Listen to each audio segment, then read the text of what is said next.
என்ன இருந்தாலும் லட்சுமி தான் இந்த வீட்டுக்கு முதல்ல கல்யாணம் பண்ணிக்கிட்டு வந்தா. லட்சுமி வந்த உடனே தான் அம்மாவும் குணமாயிட்டு வராங்க. லட்சுமினால இந்த குடும்பமே நல்ல நிலைமைக்கு வந்திருக்குமா. லட்சுமி லட்சுமி லட்சுமி அந்த பேர் சொல்லாதீங்க சொல்லல. எங்க அப்பாவை பத்தி உனக்கு தெரியாது. அவர் உன்கிட்ட சாவி கொத்த கொடுக்கும் போதே இந்த வீட்டை நீதான் பாத்துக்கணும்னு சத்தியம் வாங்கியிருக்காரு. நம்மள மாதிரி நடுத்தர குடும்பத்துக்கெல்லாம் சந்தோஷத்தை விட ஆனந்தானியமா பெருசு. இது பாருடி, நீ காதலிக்கிற அந்த வெற்றி தம்பி ரொம்ப நல்ல பையன். நீ இவளுக்காக நீ உன் வாழ்க்கைய வீணாக்கிக்காத. சொன்ன கேளுடி. அம்மா, நீ முதல்ல அழாம இரு, புரிஞ்சுதா? நம்ம என்ன பண்ணலாங்கிறத யோசிக்கலாம். யார் யார் தலையில என்னென்ன நடக்கணும்னு எழுதி இருக்கோ அதானேமா நடக்கும்.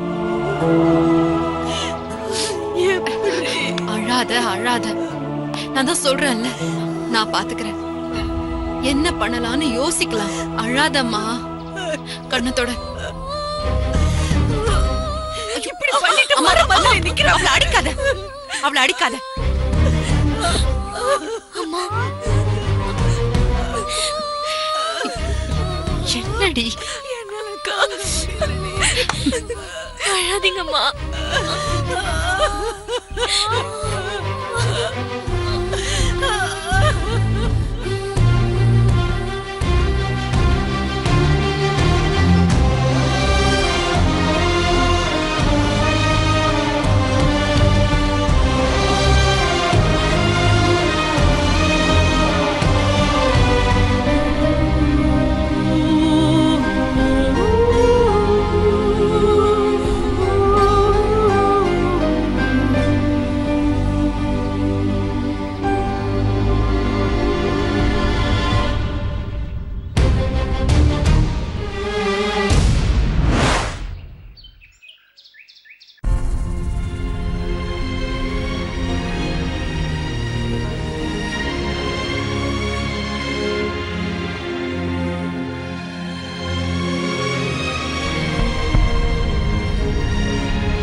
பாப்ப, அதுக்கப்புறம் உன் நிலைமை.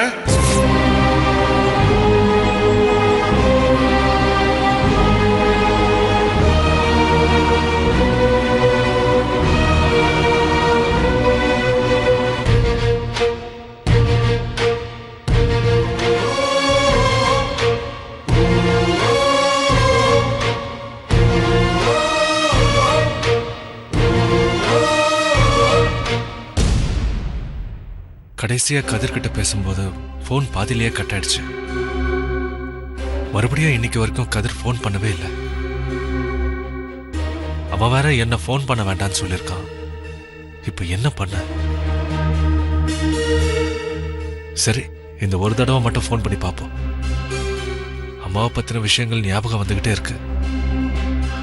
அன்னைக்கு கூட ஏதோ தீப்பிடிச்சு எரிஞ்ச மாதிரி கனவு வந்துச்சு. அம்மாக்கு எதுவும் ஆயிடக்கூடாது. எதுக்கும் கதிருக்கு போன் பண்ணி பேசிடுவோம்.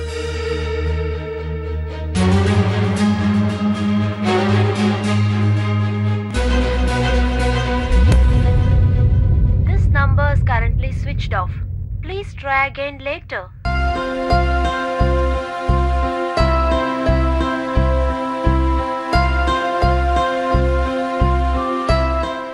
கதிர் எப்பவுமே போனை ஸ்விட்ச் ஆஃப் பண்ண மாட்டானே, என்னாச்சுன்னு தெரியலையே.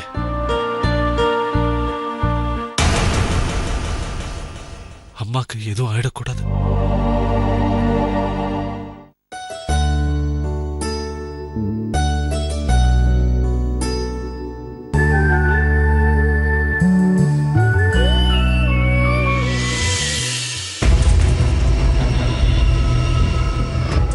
பேசாம லேண்ட்லைனுக்கு ட்ரை பண்ணி பார்ப்போம்.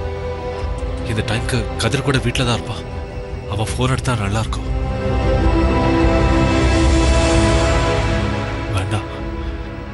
வேற யாராவது எடுத்தா பெரிய பிரச்சனை ஆயிடும்.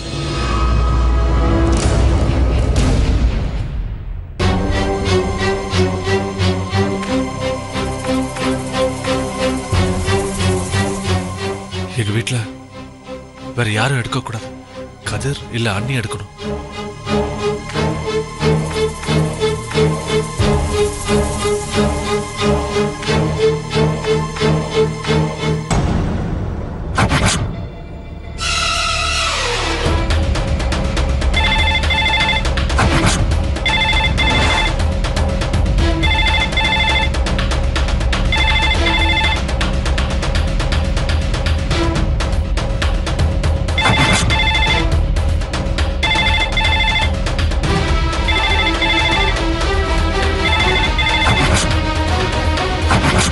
கடவுளே, கதிர் தான் போன் எடுக்கணும். கதிர் தான் போன் எடுக்கணும். இல்ல லக்ஷ்மி அண்ணி எடுக்கணும்.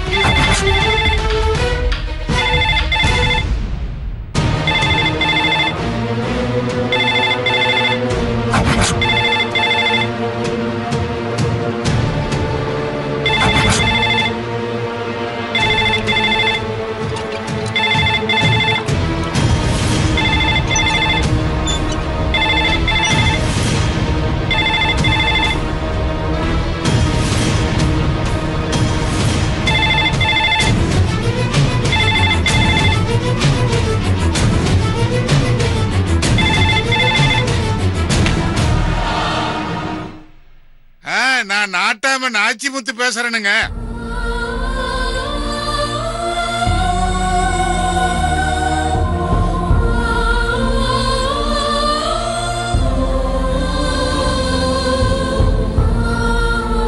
ஏங்க கேக்குதா?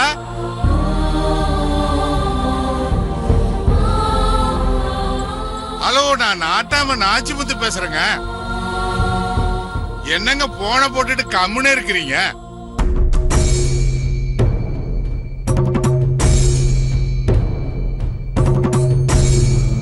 ஹலோ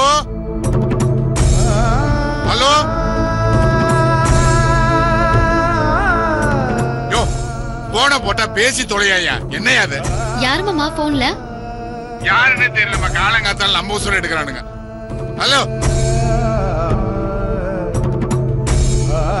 ஹலோ,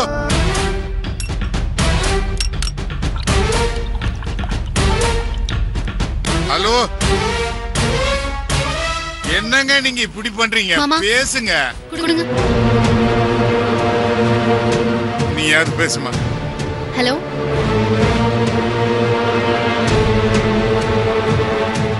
என்னம்மா? ஹலோ,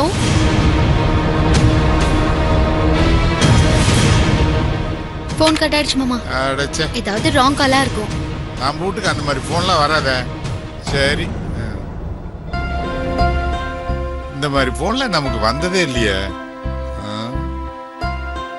ஒன்னும் புரியலையே.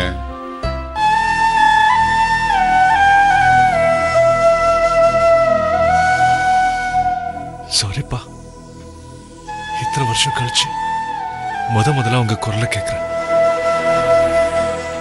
என்னால எப்படி இருக்கீங்கன்னு கேட்க முடியாத பாவி ஆயிட்டு.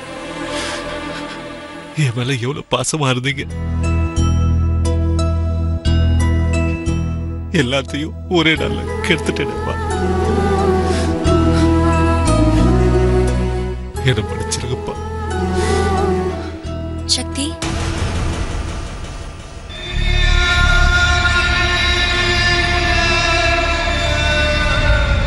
என்ன சக்தி, வீட்டு ஞாபகம் வந்துருச்சா? உங்க அம்மா அப்பா அண்ணன் தம்பி அண்ணின்னு எல்லாரையும் ஒன்னா பாக்கிறதுக்கு தான் நாம் உங்க அண்ணன் கல்யாணத்துக்கு போகணும். ஆனா நான் தான் அவங்கள பார்க்க விடாம பண்ணிட்டேன். வீணா போன அந்த ஃபிட்ஸ் எனக்கு அப்பவா வரணும். விடு அனுஷ்கா, நீ என்ன வேணும் நான் செஞ்ச. நீ இப்போ பழச பேச எந்த யூஸும் இல்லை. மறுபடியும் எங்க அம்மாவை பார்க்கணும்னு ஆசையா இருந்துச்சு. அதான் கோயிலுக்கு போய் சாமியை வேண்டிட்டு வந்தேன். என்னது, கோயிலுக்கு போயிருந்தீங்களா? சொல்லியிருந்தா நானும் கூட வந்திருப்பேன்ல. வந்து உங்களுக்காக சாமி கிட்ட நானும் வந்து வேண்டியிருப்பேன்னு சொல்ல வந்தேன்.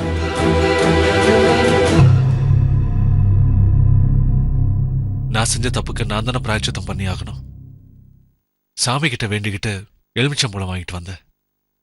அப்போ அது என் கை தவறி கீழே உருண்டு போச்சு. அதை எடுக்க போனேன். அப்போ ஒரு சாமி வந்து எடுத்தாரு. சுவாமினா இந்த அம்மன் கோயில்ல இருக்காரே வணங்காமுடி சித்தர், அவரா? ஆமா, அவரேதான். அனுஷ்கா, நீ அவரை பார்த்திருக்கியா? பாத்திருக்கேன். ரொம்ப சக்தி வாய்ந்தவர். அவர் சொன்னது எல்லாம் அப்படியே பலிக்கும்னு அவரை பத்தி சொல்லி கேள்விப்பட்டிருக்கேன். ஆமா, அவர் உங்ககிட்ட என்ன சொன்னாரு?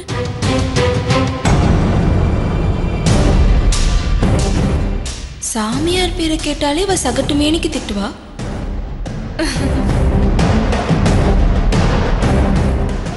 சொல்லுங்க சக்தி. நீ உன் அம்மாவை பாப்ப, அதுக்கப்புறம் உன் நிலைமை அப்படின்னு சொல்லி சிரிக்க ஆரம்பிச்சிட்டாரு. வேற எதுவுமே சொல்லல. சாமிங்க எல்லாருமே தான் சொல்ல வந்ததை சூட்சுமமா தான் சொல்லுவாங்க. நீங்க அவர்கிட்ட உங்களுக்கு என்ன ஆகும்னு கேட்டீங்களா? நான் கேட்கறதுக்குள்ள அவர் எங்க போனாரு என்ன ஆனாருன்னு எதுவுமே தெரியல. அங்க உள்ளவங்க கிட்ட விசாரிச்சா யாருமே பார்க்கல அப்படின்ட்டாங்க. அதான் மனசுக்கு ஒரே குழப்பமா இருந்துச்சு. கதிருக்கு ஃபோன் பண்ண, அவன் நம்பர் ஸ்விட்ச் ஆஃபா இருக்கு. எப்பவுமே அவன் ஸ்விட்ச் ஆஃப் பண்ண மாட்டான். ஒருவேளை அவன் என்கிட்ட பேசினத அப்பாவோ இல்ல அண்ணனோ பார்த்து செல்ல புடுங்கி வச்சிட்டாங்களோன்னு பயம் வந்துருச்சு. அதனால வீட்டு லேண்ட்லைனுக்கு ஃபோன் பண்ண, எங்க அப்பா எடுத்து பேசினாரு. என்னது? உங்க அப்பா எடுத்து பேசினாரா? அவர் என்ன சொன்னாரு? அவர்கிட்ட நீங்க பேசுனீங்களா? அவர்கிட்ட நான் என்னன்னு பேசுறது? நான் தான் உங்க புள்ள சக்தின்னு சொல்ற மாதிரியான காரியத்தையா பண்ணிட்டு வந்திருக்கேன். என்னால தானே என் குடும்பம், என் தங்கம். என்ன சக்தி நீங்க இப்பதான் பழசு பேசி எந்த யூஸும் இல்லைன்னு சொன்னீங்க. நீங்களே நடந்ததை நினைச்சு கவலைப்படலாமா? எங்க லக்ஷ்மி அண்ணி நான் ஃபோன் பண்ணப்போ கால் அட்டன் பண்ணியிருந்தா எவ்வளவு நல்லா இருந்திருக்கும். எங்க வீட்லயே அவங்கதான் என்னை பார்க்கணும்னு ஆர்வமா இருக்காங்கன்னு கதிர் அடிக்கடி சொல்லுவான். இனிமே எப்பதான் அவங்கள பார்க்க போறேனோ. கதிர் கிட்டையாவது பேசலான்னு பார்த்தா அவன் நம்பர் ஸ்விட்ச் ஆஃப்னு வருது. எல்லாம் என் கெட்ட நேரம். சக்தி, இப்ப என்ன உங்களுக்கு கதிர் நம்பர் கிடைச்சா உங்க பிரச்சனை சால்வ் ஆயிடும்ல? சால்வ் ஆயிடும். ஏய் அனுஷ்கா, உன்கிட்டதான் கதிர் நம்பர் இருக்குல்ல, அத சக்தி கிட்ட குடேண்டி. அவங்க அம்மா எப்படி இருக்காருன்னு விசாரிக்கட்டும். ஏய் அனுஷ்கா, உங்ககிட்ட கதிரோட இன்னொரு நம்பர் இருக்கா? சொல்லவே இல்ல. எப்படி கிடைச்சது? முதல்ல குடு குடு குடு. அது அது அது வந்து என்ன அனுஷ்கா? குடு. அது உங்ககிட்ட இருக்கிற அதே நம்பர் தான் என்கிட்டயும் இருக்கு. அதுதான் எப்பயும் ஸ்விட்ச் ஆஃப்ல இருக்குன்றீங்களே. அது தெரியாம இவ ஏதோ உளறிட்டு இருக்கான் முட்டாள்.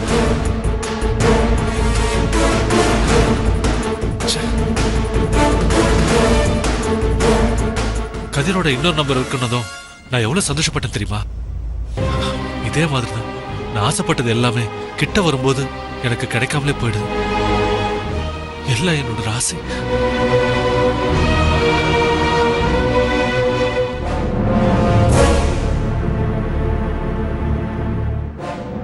சக்தி, இதுக்கு போய் இப்படி இடிஞ்சு உட்கார்ந்தா என்ன அர்த்தம் சக்தி? எல்லாமே ஒரு நல்லதுக்கு தான். நீங்க எதுக்கும் கவலைப்படாதீங்க. நான் இருக்கேன்.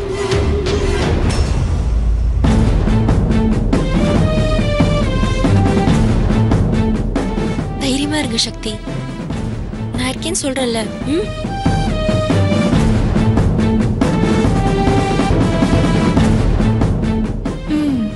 நம்மளாம் இங்க இருந்து போறதுதான் நமக்கு மரியாதை.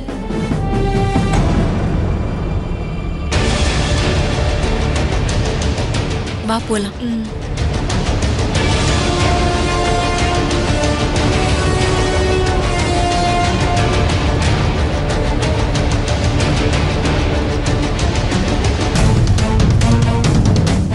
நான் தெரியாம தான் கேக்குறேன், சக்தி கிட்ட ஏன் கதிர் நம்பரை கொடுக்க மாட்டேங்கிற? சக்தி கிட்ட கதிர் நம்பர் கொடுக்கறதுனால என்னடி யூஸ்? என்னடி இப்படி கேக்குற? சக்தி கிட்ட கதிர் நம்பரை கொடுத்தா உன் மேல ஒரு மரியாதை வரும்.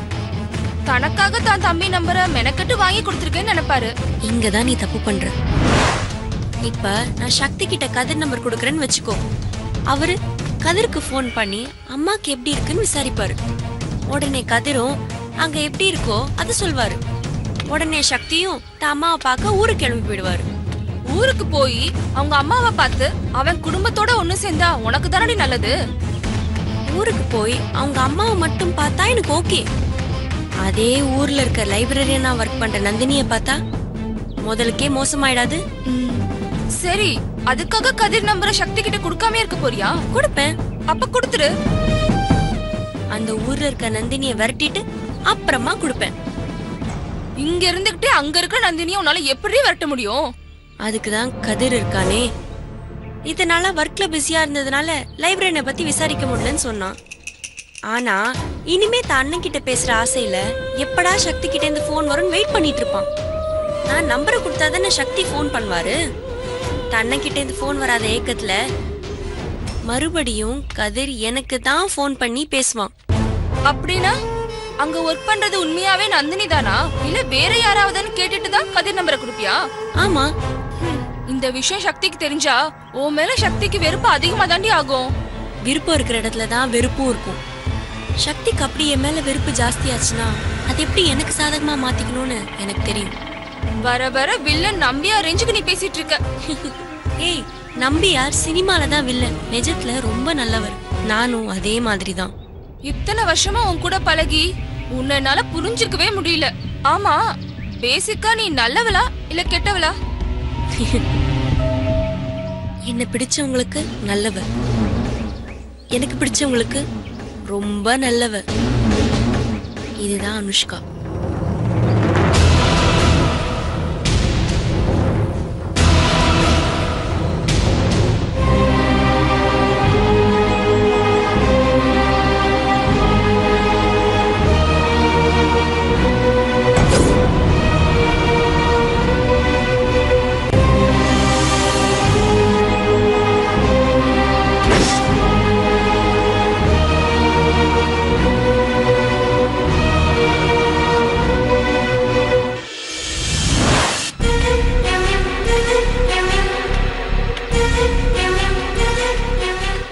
சார் சார் சார் நில்லுங்க சார். தங்கச்சி என்ன பாவி, என்ன பண்றாரு பாரு. நான் சொல்றத கேளுங்க சார். எழுதுற. சொல்றத கேளுங்க சார், ப்ளீஸ் சார். முதல்ல எழுதுடா. ஒரே ஒரு நிமிஷம் சார். நான் சொல்றத கேட்டுட்டு என்ன வேணாலும் பண்ணுங்க சார். நான் என்ன சொல்ல வரேன்னு கேட்டுட்டு உங்க விருப்பம் போல பண்ணுங்க சார். சார், அன்னைக்கு நீங்க என்ன அடிச்ச காயம் கூட ஆயிடும் சார். ஆனா என் ஃப்ரெண்டு தங்க உயிரை உங்களால திருப்பி தர முடியுமா சார்? உங்க முன்கோபத்தால என்ன ஏதுன்னு விசாரிக்காமலே எனக்கு படிப்பு கொடுத்த என் தங்கத்தோட உயிரை பறிச்சிட்டீங்களே சார். சார், நான் பிறப்பால வேணா ஏழையா இருக்கலாம் சார். ஆனா நல்லா படிச்சு டாக்டர் ஆகணுங்கிறதா என் கனவு, லட்சியம். இதை ஏன் சார் புரிஞ்சுக்காம நடந்துக்கிட்டீங்க?